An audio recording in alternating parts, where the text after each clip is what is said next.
Tapi Goya tutup tuan, orang kaitkan dengan politik tuan. Tapi dari sudut tuan macam mana tuan? Politik macam mana pun, kalau dia masih buat duit, kita usahakanlah. Tapi kalau benda dah tak boleh buat duit, dia menanggung beban, tutuplah, buat apa lagi.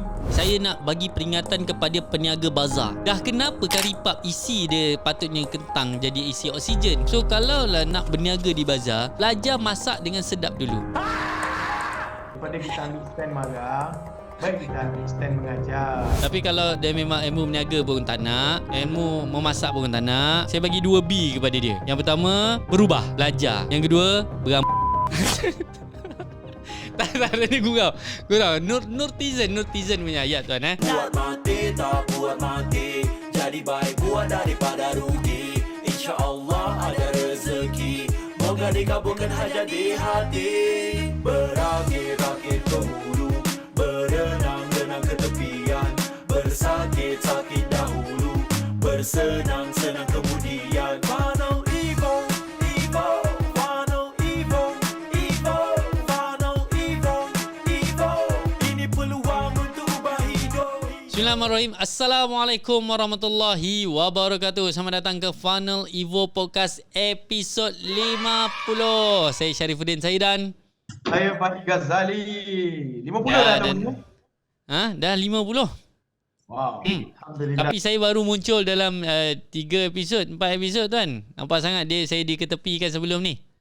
Kita Kau kena biasalah ada tu. Improvement. Dalam hidup kita kena improvement.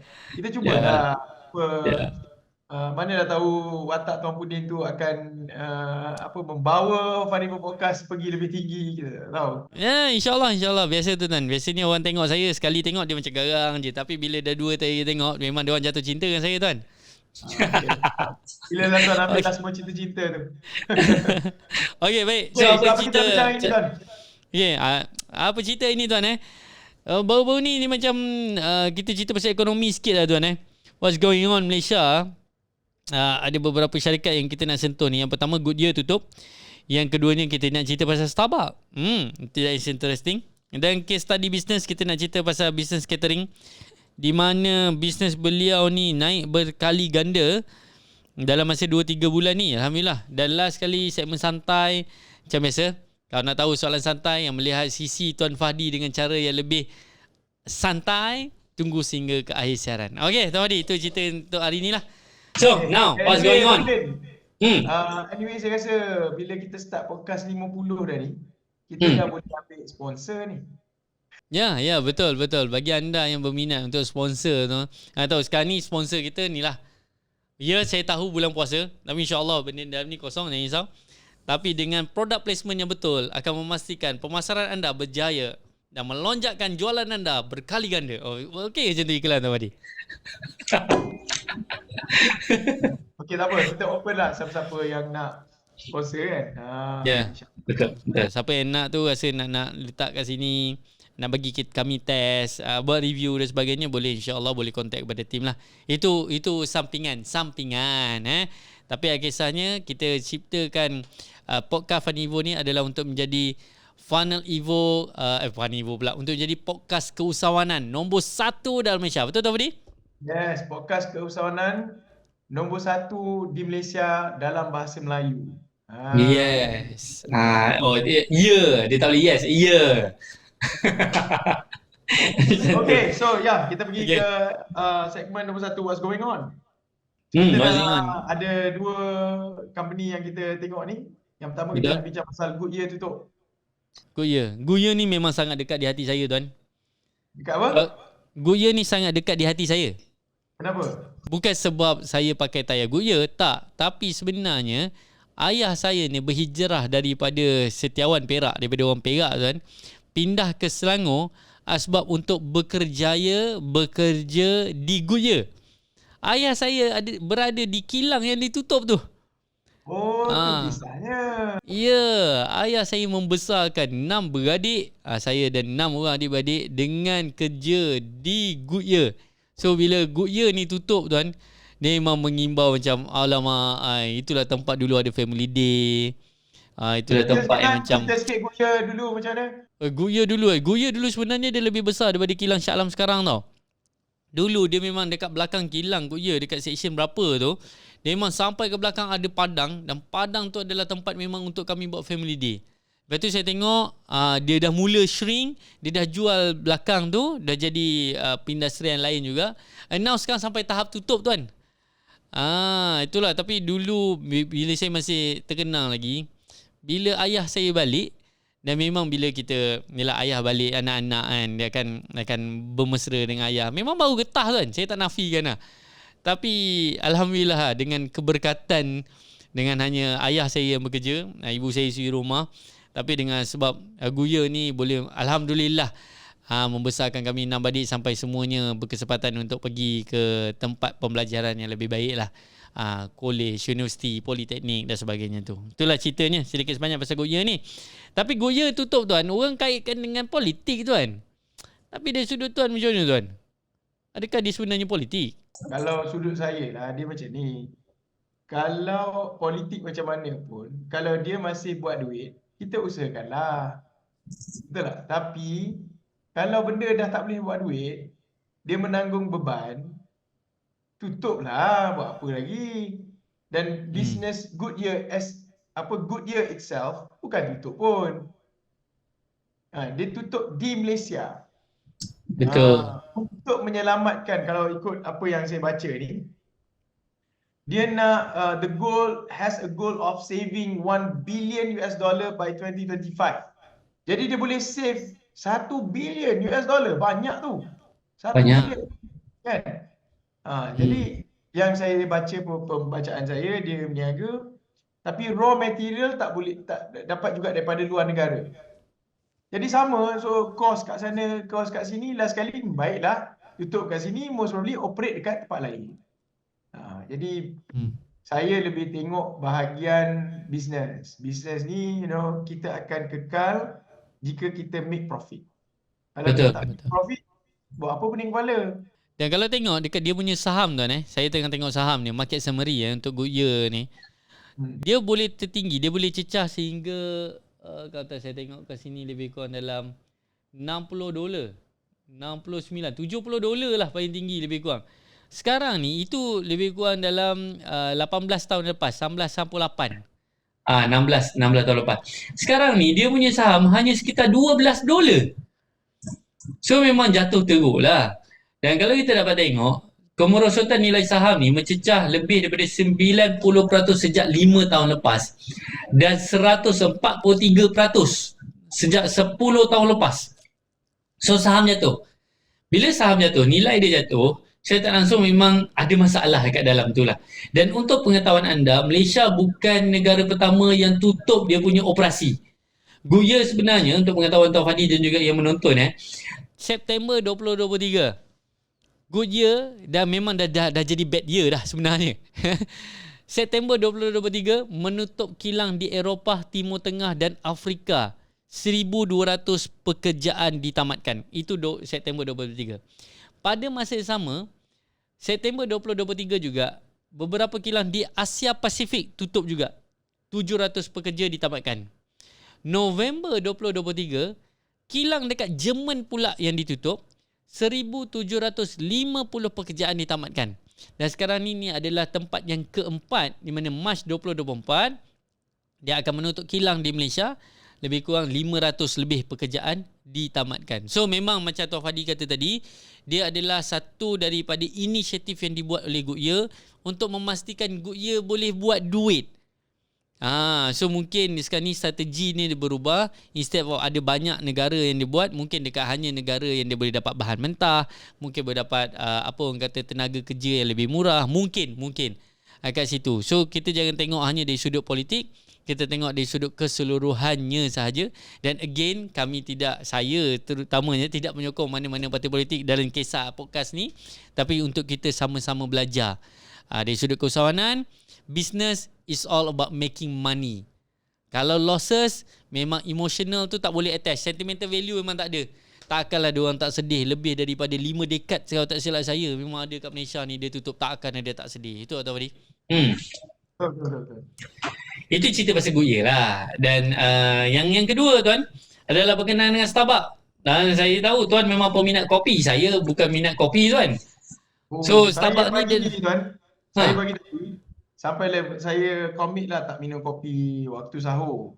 Sebab Hmm. saya tak nak dehydrated. Sebab kopi ni kalau kita minum dia dehydrated sikit. Tapi menyebabkan saya jadi wank pagi tadi tuan. Jadi saya hantar anak saya pergi sekolah tu. La ilaha illallah, kenapa what is happening kan? Ah, Biasa kalau pagi je saya akan minum kopi. Pagi ni saya tak minum kopi. Ya tak dinafikan lah kalau betul. Alhamdulillah saya bersyukur saya tidak minum kopi. Saya bukan heavy coffee lah. Dan bila sebut pasal kopi tak lari dengan jenama Starbucks tuan. Starbucks ni tuan dia tersakiti tuan. Starbucks yang tersakiti tuan akibat daripada boykot. Sampai tahap Vincent Tan merayu ni. Dia kata boykot Starbucks ni hanya menyakiti rakyat Malaysia sendiri tuan. So apa pendapat tuan? Sebab untuk makluman Starbucks diboykot atas sebab Starbucks ni memang menyokong pihak, boleh sebut ke tuan? Boleh lah kan? Kita punya podcast kan? Menyokong Israel. So apa pendapat tuan untuk Vincent Tan ni? saya pendapat saya lain sikit. Dia macam ni. Orang yang minum kopi basically orang adalah geng-geng coffee lover lah. Kan? Jadi orang minum Starbucks ni adalah orang yang memang peminat kopi. Jadi walaupun Starbucks tak ada orang, sebenarnya bukan tak ada orang, dia macam ni. Geng-geng kopi ni akan beli kopi juga. Kok mana-mana pun dia tak boleh. Dia macam macam saya sebut tadi Addictive. lah. Dia kalau tak minum kopi dia jadi blur. Kan? Dan dia kena minum kopi. Macam saya sehari 2-3 gelas juga kopi saya minum. Hui. 2-3 gelas americano kosong. Saya memang tak boleh minum kopi lain jadi pelik. Tapi kalau americano kosong kau beres. Jadi kita akan minum. Cuma kita minum di tempat lain. Itu saja. Betul. So kalau nak kata menjejaskan apa semua, saya tak rasa. Saya tak rasa ni lah sebab macam contoh saya, kalau dekat Kelantan kita minum dekat kedai kopi anak-anak Kelantan. Sebab dekat Kelantan ada kedai kopi yang diasaskan oleh anak-anak Kelantan. Jadi kita fokus kat situ lah. Kita minum. Cuma tak minum kat Sabah. Ya, betul. Jadi ekonomi masih okey kalau pada pandangan saya. Maksudnya kita sebagai consumer kita mencari alternatif. Ya, tapi saya rasa bukan Starbucks saja yang mengalami kemerosotan. Kalau kita dapat tengok McDonald, KFC, sampai tahap KFC ni pun ada pemborong-pemborong ayam yang sudah merasai yang menyebabkan memang mereka tersakiti akibat daripada KFC diboykot. So saya nak ubah soalan sikit lah tuan. Kalau tuan berada lah di posisi Vincent Tan ataupun di posisi Jacob, sebab Jacob yang memiliki KFC ni kan. So apa yang tuan akan buat? Sebab dalam keadaan orang tengah boykot ni. Bukan sahaja Malaysia, sebenarnya banyak negara sedang boykot. Tapi memandangkan kita berada di Malaysia, bayangkan tuan memang berada di posisi yang boleh berkuasa atas Starbucks dan juga KFC ni. Apa yang tuan akan buat tuan? Nombor satu, never put all egg in one basket. Jadi diorang ni orang bisnes. Diorang bukan ada bisnes Starbucks je. Jacob bukan ada KFC je. Jacob tu Pizza Hut dia punya. Ada banyak lagi ayam mas semua kan. So nombor satu, kalau saya bercakap dari sudut bisnes, diversification, kita akan buat banyak, diversification lah, kita buat diversified punya bisnes. Supaya dia boleh control, dia panggil apa? Losses, kerugian. Risiko. Okey. Ya, kita control risiko. Jadi kalau yang ni down, yang ni ada lagi kan. Itu kalau dari sudut bisnes. Dan pada masa yang sama, jika kita dah saya ambil contoh macam ni lah. Kalau bisnes ayam ayam macam KFC, memang mudah kita cakap benda ni. Tapi in term of pelaksanaan, kita tak tahu di belakang atau ada perjanjian ke, kita tak tahu. We will never know kan. Tapi kalau kita fikir logik, kalau kita dah tahu bagaimana bisnes kedai makan, especially macam KFC, kita dah tahu macam mana operasinya, kita boleh je buka another brand yang seakan-akan dia. Contoh sepatutnya begitulah. Mudah je kita nak berkata-kata. Tapi most probably ada perjanjian yang ikat mereka daripada buat benda tu. Itu saja saya rasa yang menyebabkan kenapa Jacob tak keluar mungkin JFC. Contoh. Joe Kalau Fried tak Chicken. dia keluar dengan brand dia sendiri. Macam contoh ada satu brand yang replace KFC dekat KLIA 2. Apa nama tu Jollibee. Jollibee ke tuan? Jollibee Sekejap saya check sekejap. Jollibee jual ayam juga. Adik. Jollibee. Dekat KLIA 2 dulu tempat tu KFC, tempat kita nak check in bag tu, drop bag. Oh. Dulu KFC kan besar KFC waktu tu. Sekarang ni di replace oleh Jollibee. Saya dah pernah makan kat situ. Saya tengok, saya check, oh halal lah semua, saya masuk saya makan. So the concept is just the same like KFC. Tetapi kenapa orang, kenapa Jacob tak buat? Saya rasa dia ada perjanjian yang kita tak tahulah. Tapi kalau Mungkin. Basically easily dia tukar, dia buat satu brand lain dengan operasi kat belakang, operasi yang sama, orang yang sama. Seperti mana apa yang T-Life buat dengan Chat Time. T-Life di brand habis Chat Time kan? Betul. Dia Chat Time ni sebenarnya memang dibawa masuk dan kemudian dia ada isu. Kemudian kalau ikutkan T-Life sebenarnya dia dah kalah dari sudut franchising tu. Once kita dah kalah tu patut dia tak boleh buat. Tapi saya tak tahu macam mana dia buat. Itu yang luar biasanya. So T-Life ni dia hidup dan malah dia lebih hidup berbandingkan Chat Time. Saya rasa kalau dibuat dalam case study yang sama, Starbucks dan juga KFC ni dibuat dengan sama. Kalau kita ketepikan lah macam Tuan Fadi kata perjanjian apa semua tu, saya rasa memang rakyat Malaysia akan support. Tak tahulah. Kalau kita dapat tengok dekat perang antara Ukraine dengan Ukraine dengan Rusia pun, kan McDonald's sudah keluar daripada Rusia. Kemudian McDonald's tu digantikan oleh satu syarikat yang memang under Rusia, dan syarikat tu terus mekar di Rusia. So cuma dia mungkin ada kekangan yang kita tak tahu yang menyebabkan benda tu tak ada. Tapi yelah macam saya kata tadi, ada akta lompat parti. Tak boleh lompat parti ahli parlimen. Elok je dia orang menyokong kepimpinan. Kan? Dia tak lompat parti. Kalau lawyer dia bijak, lawyer dia cari loophole, jumpa jalan. Betul. Lawyer tak jumpa loophole lah tu. Yalah. So mungkin kepada Jacob dan juga Vincent Tan, kalau ingin mendapatkan resume daripada Tuan Fadi, boleh hubungi kami. Betul. Nanti kena appoint jadi executive director lagi tau. Penat kita. Benar. Kan kita yalah itulah kisahnya. Itulah sikit sebanyak kita cerita tentang Goodyear dan juga Starbucks.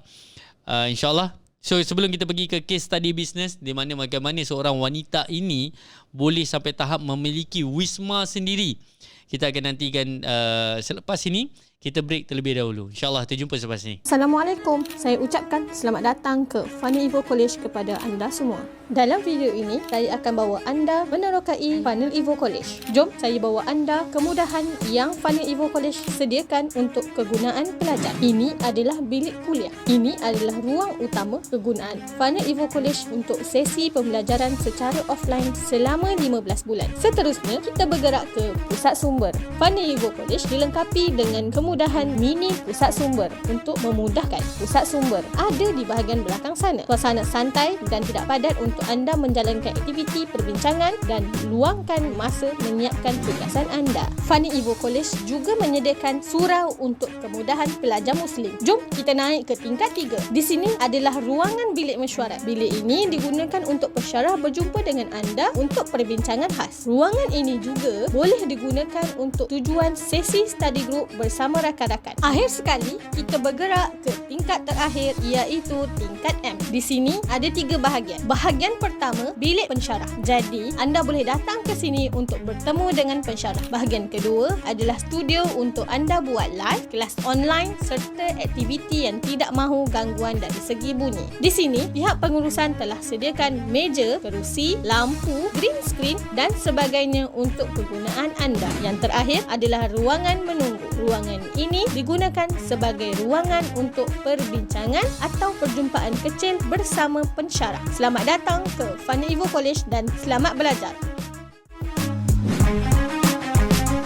Alright, Alhamdulillah, selamat kembali ke episod 50 Funnel Evo Podcast bersama dengan saya Syarifuddin Saidan Saya Fadi Ghazali. yang berada di Studio B. Yang berada di Studio B, White Sand, Hawaii. Kita nak cerita pasal case study business, tuan.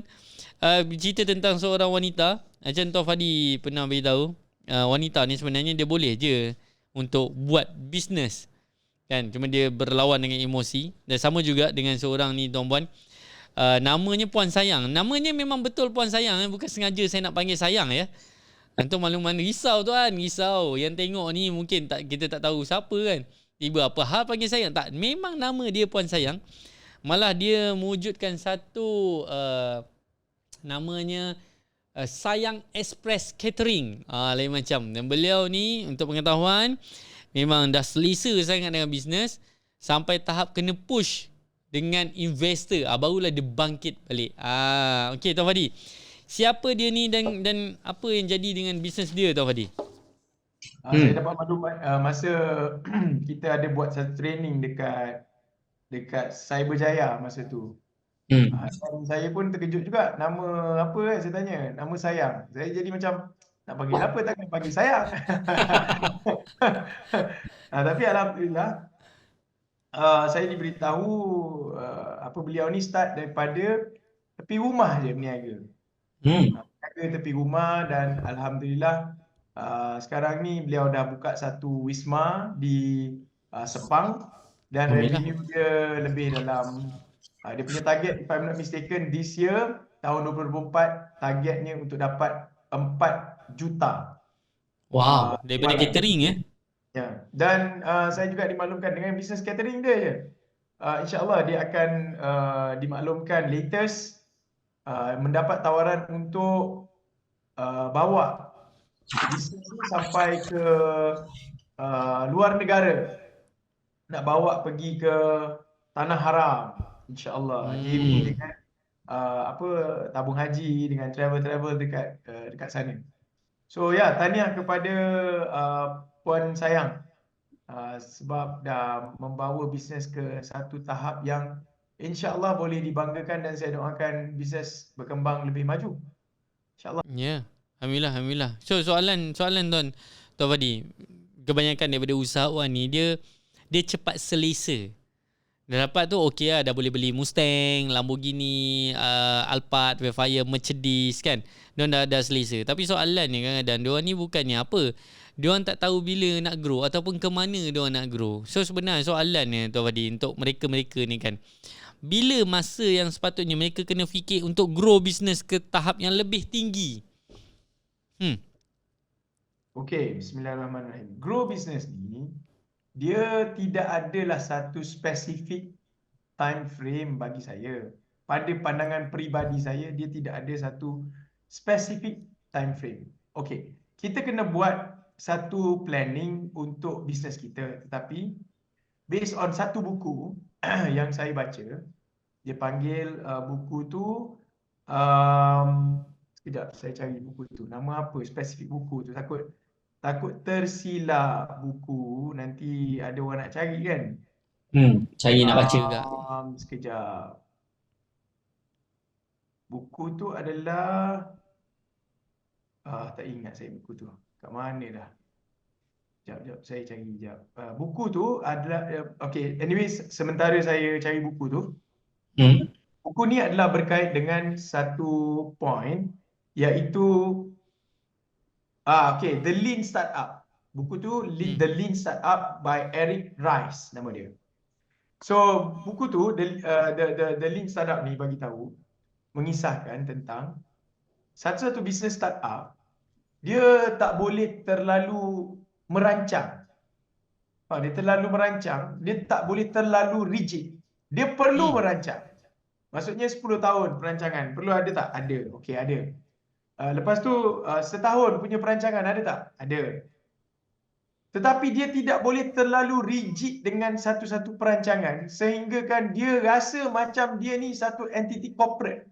yang tak boleh berubah. Faham tak maksud saya? Faham? Okay. Macam contoh kita lah kan, student-student kita dekat Fani Ibu, kita rancang A tapi Allah bagi B, tetapi masih lagi kena mungkin kita kena tukar sikit perancangan, tapi hujungnya yang tak berubah adalah kita punya target jualan yang kita nak capai. Cuma plan dia mungkin berbeza-beza. Mungkin plan A kena jadi plan C lepas tu. So bila kita nak grow kita punya business, soalan dia adalah pertama, kita mesti ada target perancangan dari sudut revenue. Itu nombor satu. Revenue tu dulu. So, grow atau tidak tu bergantung kepada target revenue yang kita nak capai. Kalau kita tak ada target revenue tu, kita tak grow. Tapi kalau kita dah ada target revenue, cara kaedah tu boleh berbeza-beza. Macam tu. Jadi tak ada spesifik. Bagi saya tidak ada spesifik, dia bergantung kepada kita. Cuma janganlah terlalu rigid. Contoh rigid ni macam ni. Okay, grow ni adalah apabila kita ada Wisma sendiri. Tak semestinya. Kan ada orang kata, Wisma sendiri ada 100 staff. Itu tanda kita ni. Bukan. Tidak semestinya. Sebab zaman sekarang ni dia ada banyak indikator yang untuk menunjukkan growth. Ada orang dia grow tu, tanda grow adalah apabila dia masuk ke negara lain. Keluar daripada negara dia. Ada juga. Bergantung. Tetapi bagi saya, perancangan nombor satu adalah target jualan dulu. And then kita move. Slowly ada progress untuk capai ke that level. That is growth. Ya. Kalau ikutkan, Kalau tanya soalan bila tiba masa untuk grow, sepatutnya setiap hari grow. Mana mungkin seorang budak tadika yang akan kekal tadika sampai ketua. Dia mesti setiap hari grow.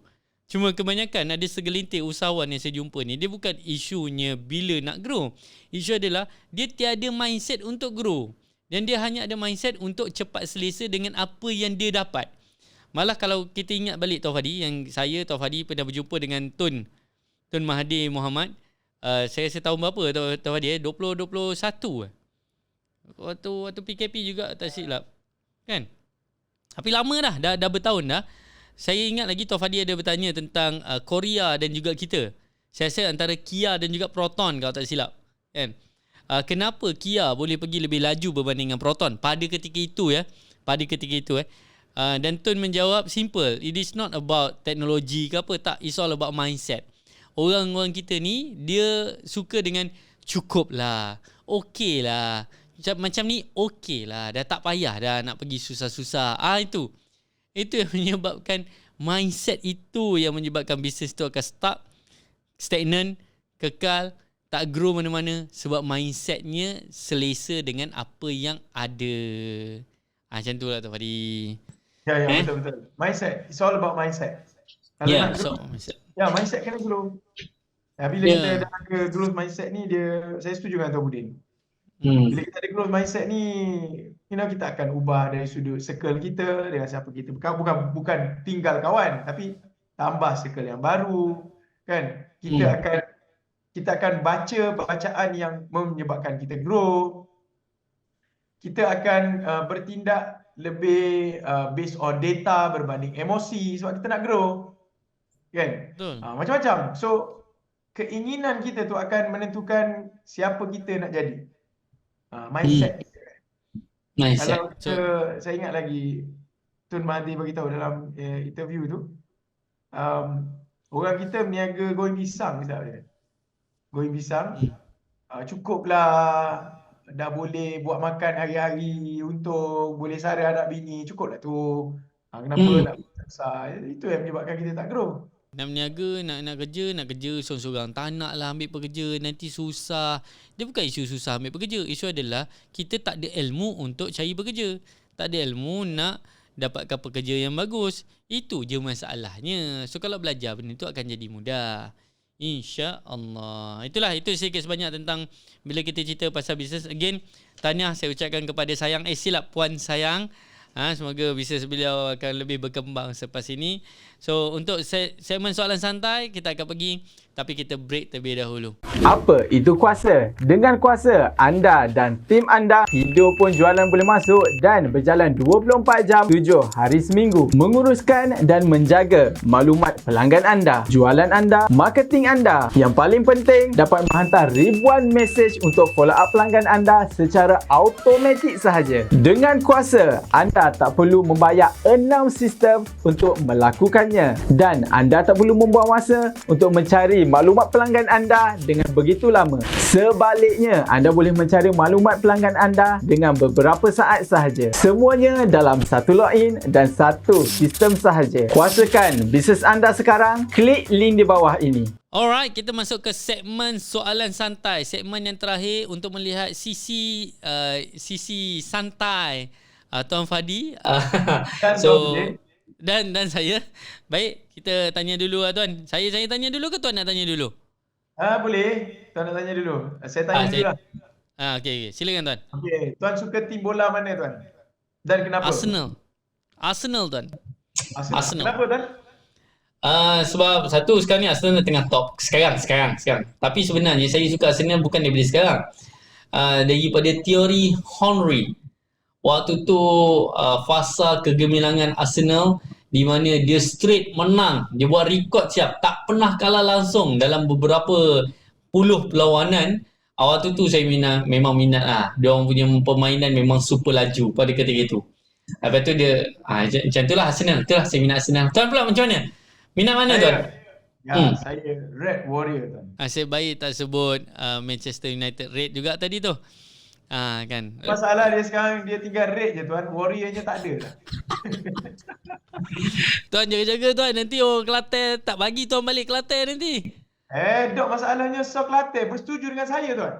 Oh, satu Kelantan. Tapi dengarnya Tuan. Saya dengar khabar angin dan Tuan nak membeli Red Warrior Tuan. Oh, khabar angin. So itu khabar angin semata-mata Tuan. Tapi yelah, saya pergi mana-mana pun ada orang tanya bila nak beli. Dia jadi satu berita yang tak tahu macam mana tersebar benda tu kan. Tapi yelah, ada juga offer untuk Kelantan United. Tapi Kelantan United ni dia macam ni lah kan. Yang kedua lah. Yang sekarang ni tengah naik tu Kelantan United lah. Tapi kita tengoklah apa akan jadi kalau ada 3 bulan atau setahun lagi, kita tengok macam mana. InsyaAllah. Ya. Yelah. Boleh tak, tak masalah. Mungkin nanti bila kalau Tuan ambil alih, mungkin stadium tu boleh di colour pink balik. Jangan. Red adalah colour kita. Merah adalah colour kita, bukan pink. Manalah tahu dah hari tu warna pink kan. Okey, itu soalan nombor 1. Nombor 2 Tuan. Siapa pemain bola paling hebat bagi Tuan? Messi or Ronaldo? Oh, soalan. Saya suka Ronaldo. Ya. Sebab dia bukan sahaja pemain bola, tapi dia versatile. Oh. Siu. Itu Tuan. Baik, Messi betul, saya pun suka Ronaldo. Somehow saya lebih suka credibility and dia punya karisma tu di Ronaldo lah. Berbanding dengan Messi. Tapi tidak mengatakan Messi tu tidak baik. Messi tu bagus. Tapi somehow Ronaldo tu lebih itulah. Macam itulah. And gitu. Okay, Android OS. Android atau iOS? iOS. Dulu saya Android Tuan. Sekarang iOS Tuan. Ni semua sebab gara-gara. Apa yang menyebabkan Tuan jadi iOS tu? Sebab Tuan lah racun. Tuan lah puncanya sekarang ni. Yes. Racun Thomas sudah berjaya. Nanti kalau sekarang ni daripada handphone. Lepas tu iPad. Lepas ni laptop juga Tuan. Tapi iOS ni dia tak adalah power sangat pun. iOS tak power. Lempung. Android lagi power. Tapi dia menyediakan environment yang user friendly. Itu je. Sebab tu dia power. Ya, tapi dia sudut spesifikasi. Apa yang tak powernya? Tapi dia sudut spesifikasi Android lagi power Tuan. Tuan, spek macam mana pun, dia macam ni. Bini macam mana lawa sekalipun, nombor 1 kita nak tengok akhlak je. Akhlak paling penting. Faham? Dia macam tu. So Tak sangka spek iOS mana dah jadi power gini. sekalipun, spek power macam mana pun, one thing kita apa? Yang tuan sebut tadi tu lah kalau iOS. Itu dia. Gitu. Baik lah. Memandangkan saya peminat iOS, saya tak boleh nak cakap banyak lah. Saya pasrah lah. Saya Kita teracun masih lah ada dengan seorang iOS. lagi belum diracun. Siapa tu, Tuan Tuan? Syafiq Supernah. Tuan Syafiq sebenar tu memang Hardcore hardcore. Android tuan. Tu Tuan Syafiq sebenar kalau menonton siaran ni bawa-bawa bola bertobat. Tapi dia memang ultimate Android tuan. Kalau tulis dia punya tangan tu memang keluar Android tu. Darah hijau. Dia belum cuba, belum tahu. Itulah dia. Okey. Baik tuan, soalan last. Satu kenangan puasa yang tak boleh lupa. Satu kenangan puasa yang tak boleh lupa. Semalam baru saya bedtime story dengan anak saya.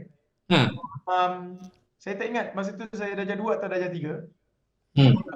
Saya puasa hari tu. Saya balik sekolah, lapar dahaga semua. Tapi saya boleh tahan, tak ada masalah, tak ada isu. Tapi yang saya tak boleh tahan adalah apabila adik saya nombor 2, Tuan Haris, minum Milo, cicah roti depan saya. Masa tu saya tak boleh tahan. Dia tak tahu lah dia buat action ke apa, sedapnya. Jadi masa tu saya ingat saya pukul 4 atau pukul 5, lagi sejam 2 jam nak buka puasa, saya tak tahan, saya pergi minum. Lepas minum saya menyesal. Sampai hari ni saya ingat. Ya, angkara Milo rosak. Boykot. Milo dah boykot dah ni. Okey tuan punya ni.